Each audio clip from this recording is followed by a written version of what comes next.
सबसे पहले वीडियो को लाइक कर दो और नीचे कमेंट तो होना चाहिए। दोस्तों आज हम टॉपिक स्टार्ट करने जा रहे हैं। मैं आपको सबसे पहले नोट्स दिखा देना चाहता हूँ, इतना अच्छा कंटेंट बनाया हूँ, देख लो।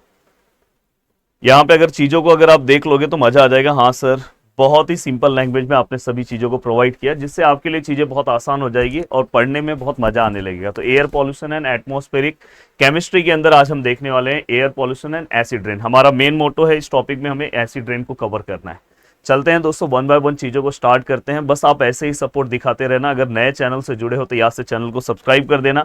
अब दोस्तों सबसे पहला पार्ट आता है, अगर बात है एयर पॉल्यूशन की तो सबसे पहले अपने को पॉल्यूशन पढ़ना होगा। छोटी क्लास में भी आपने पॉल्यूशन के बारे में बहुत कुछ पढ़ा हुआ है, बट यहाँ पे मैं आपको ऐसा डेटा प्रोवाइड करूंगा जो अगर आप एक बार रीड कर लो तो आपके दिमाग में बैठ जाएगा। दोस्तों अगर मैं इन जनरल बताने की कोशिश करूं तो हार्मफुल सब्सटेंस कहाँ पे रिलीज किए जाएंगे, एनवायरमेंट में, और उसकी वजह से जो एयर है, वाटर है, सॉइल, वो क्या होगा दोस्तों, उसका जो क्वालिटी है, उसकी जो कैरेक्टरिस्टिक है दोस्तों, वो खराब होगी। मतलब हम बोल सकते हैं making air, water, soil dirty.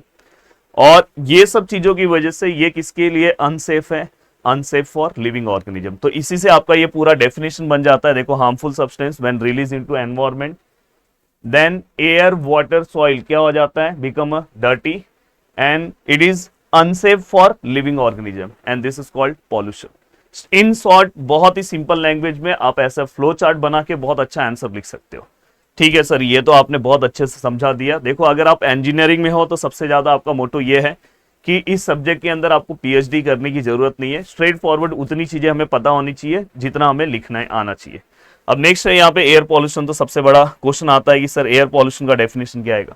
मैं बोलना चाहूंगा कि आप यहाँ पे नया डेफिनेशन मत पढ़ो, वही डेफिनेशन आप यूज करो। वहां पे हमने जो चीजें पढ़ा था, हार्मफुल वहां पे सब्सटेंसेस था, या तो हार्मफुल गैसेस कहाँ पे रिलीज होगा, या तो हार्मफुल सब्सटेंसेस कहाँ पे रिलीज होगा दोस्तों। तो देखो यहाँ पे हार्मफुल गैसेस रिलीज किस में किया जाएगा दोस्तों, एयर में, क्योंकि एयर पॉल्यूशन है ना। और उसकी वजह से डर्टी कौन होगा, हमारा एयर। और वो अनसेफ किसके लिए, ह्यूमन बींग या लिविंग ऑर्गेनिज्म, आप किसी को भी लिख सकते हो। तो यहाँ पे हमने प्रॉपर फॉर्म में डेफिनेशन लिखा है। एंड दोस्तों इसके बाद इसके दो टाइप्स हैं, जो है प्राइमरी पॉल्यूटेंट और दूसरा है दोस्तों सेकेंडरी पॉल्यूटेंट। प्राइमरी पॉल्यूटेंट का सीधा सीधा मतलब है दोस्तों कि ये डायरेक्टली क्या होता है, एयर में रिलीज किया जाता है। देखो, directly release into air. But ये क्या होता है दोस्तों, ये डायरेक्टली रिलीज नहीं किया जाता है। ये इसके जो प्राइमरी पॉल्यूटेंट है उसके बीच में कुछ ना कुछ रिएक्शन होता है और उसकी वजह से ये पॉल्यूशन क्या होता है दोस्तों, क्रिएट करता है। तो इसलिए हम इसे क्या बोलेंगे, सेकेंडरी पॉल्यूटेंट। और इसमें एग्जांपल हम एसिड रेन का ले सकते हैं, ओजोन का ले सकते हैं। मुझे आप बताओ PAN का फुल फॉर्म क्या है, जल्दी से बताओ। तो अगर आपको पता है तो आप बताओ, या तो जाके फटाफट सर्च करो। यहाँ पे अगर मैं बताऊं कि प्राइमरी पॉल्यूटेंट ये डायरेक्टली दोस्तों क्या करता है, एयर में डायरेक्टली क्या रिलीज किया जाता है। तो देखो यहाँ पे, देखो, harmful substance that are directly release into air. तो यहाँ पे अलग अलग एग्जांपल है। मुझे HC का फुल फॉर्म बताओ। चलो मैं बता दे रहा हूँ, हाइड्रोकार्बन। अब देखो दोस्तों, ये पूरा का पूरा पार्ट हुआ, ये इतना इंपॉर्टेंट नहीं है, बस आपको पता होना चाहिए एयर पॉल्यूशन के कॉजेस क्या क्या है। यहाँ पे मैंने लिखे हैं, इन जनरल आप भी लिख सकते हो। मेन मेरा जो मोटो है दोस्तों, आज का जो सबसे मेन टॉपिक है, आपके एग्जाम का सबसे इंपॉर्टेंट टॉपिक है एसिड रेन। अब देखो, एसिड रेन को लेके बहुत सारी चीजें हैं। सबसे पहले दो सबसे ज्यादा इंपॉर्टेंट कंपोनेंट आपको पता होना चाहिए, या दो इंपॉर्टेंट गैसेस के बारे में आपको पता होना चाहिए। चलो मैं धीरे धीरे आपको आगे बताऊंगा, पर सबसे पहले आप ये डेफिनेशन अच्छे से अपने दिमाग में बिठा लो। अब देखो दोस्तों, यहाँ पे अगर आप ध्यान से देखोगे, हार्मफुल गैसेस दिखाई दे रहा है। ठीक है सर, समझ में आ रहा है। हार्मफुल गैसेस, रेन वाटर दिखाई दे रहा है। तो आप समझ में आ रहा है कि हार्मफुल गैसेस किससे होगा, कहां पे मिक्स होगा, रेन वाटर में। अब वो रेन वाटर के साथ जब मिक्स होगा तो उसकी वजह से हमारा जो रेन वाटर है दोस्तों क्या हो जाएगा, मोर एसिडिक। और अगर मोर एसिडिक हो जाएगा तो ये कैसे पूरा का पूरा वर्क करता है, यहाँ पे मैंने लिखा है। जैसे अगर कार हो गया, फैक्ट्री हो गया, पावर प्लांट हो गया, तो वहां से हार्मफुल गैसेस रिलीज होते हैं। दोनों गैसेस के नाम आपको पता होना चाहिए जो एसिड रेन के अंदर बहुत ज्यादा वर्क करते हैं। सबसे पहला सल्फर डाइऑक्साइड और दूसरा है नाइट्रोजन ऑक्साइड। तो यहाँ पे ये दोनों को आपको लिखना होगा। तो इनटू एयर, तो ये अलग अलग एक्टिविटी की वजह से एयर में रिलीज किए जाते हैं। अब एयर में ये रिलीज होते हैं। अब रिलीज होने के बाद ये एयर में किससे मिक्स होंगे दोस्तों, ये क्या होंगे, ऊपर जाएंगे और किससे मिक्स होंगे, वाटर से। अब वाटर से मिक्स होने के बाद दोस्तों यहाँ पे क्या होगा, इसकी वजह से हमारा जो रेन वाटर है वो कैसा हो जाएगा दोस्तों, एसिडिक। और अगर रेन वाटर एसिडिक हो गया तो इसकी वजह से क्या होगा, जो एसिडिक रेन वाटर है जब वो ग्राउंड पे आएगा तो उसकी वजह से बहुत सारे प्लांट्स हैं, एनिमल्स हैं। देन इसके बाद जो हमारे देखो प्लांट्स है, एनिमल्स है, वाटर बॉडीज है, बिल्डिंग्स है, तो ये सभी चीजों को मॉन्यूमेंट्स है, ये सभी चीजों को नुकसान पहुंचाएंगे। अब सर यहाँ पे रिएक्शन कौन सा वर्क करता है दोस्तों, ये रिएक्शन आप पढ़ सकते हो। अब देखो अगर आपसे नहीं याद होता तो एटलीस्ट आप ये लास्ट वाला रिएक्शन तो आपको लिखना कंपलसरी है। देखो इसके अंदर दो चीजों का बहुत ज्यादा इंपॉर्टेंस है, एक सल्फ्यूरिक एसिड और दूसरा HNO3 नाइट्रिक एसिड। तो यहाँ पे आपको कुछ नहीं समझ में आ रहा है तो ये दो तो आपको किसी भी हालत में रिएक्शन मेंशन करना ही पड़ेगा।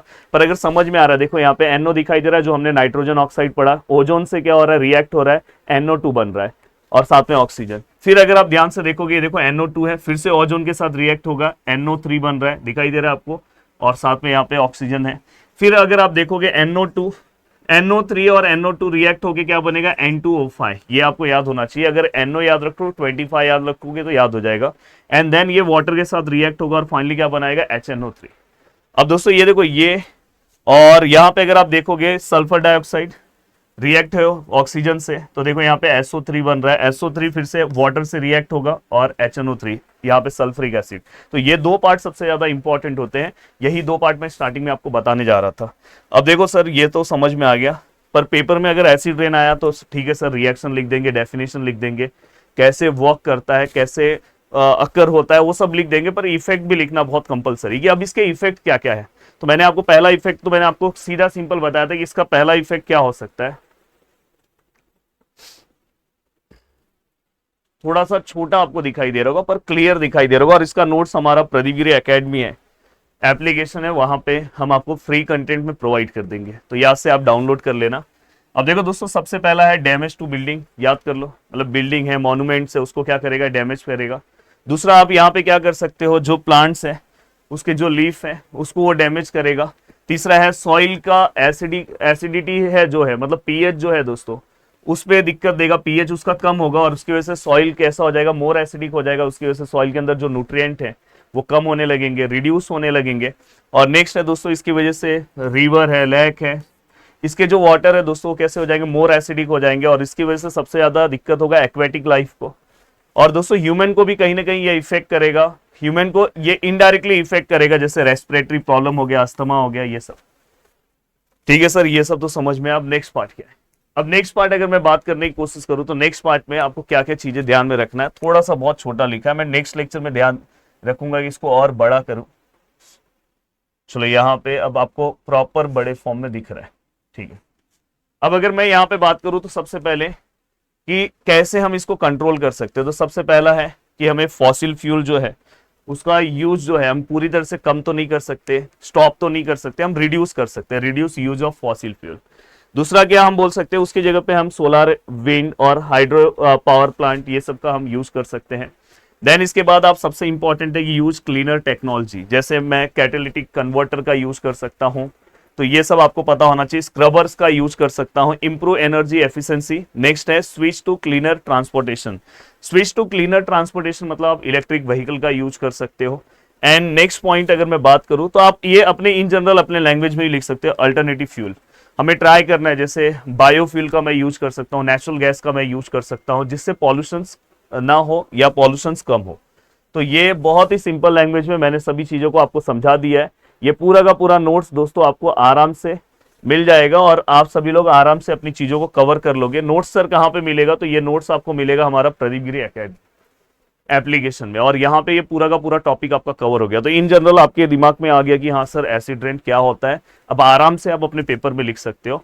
थोड़ा सा और भी अच्छे तरीके से आप यहाँ पे अगर जाके कुछ डायग्राम्स बना दो, डायग्राम्स में वही SO2 दिखा दो, NO2 दिखा दो, या तो सल्फ्यूरिक एसिड दिखा दो, HNO3 दिखा दो, तो थोड़ा सा अच्छा रहेगा, रेन का सिंबल दिखा दो। तो मैं हमेशा इंजीनियरिंग में मैं यही चीज करता था, जो चीज मैं आपको बता रहा हूँ।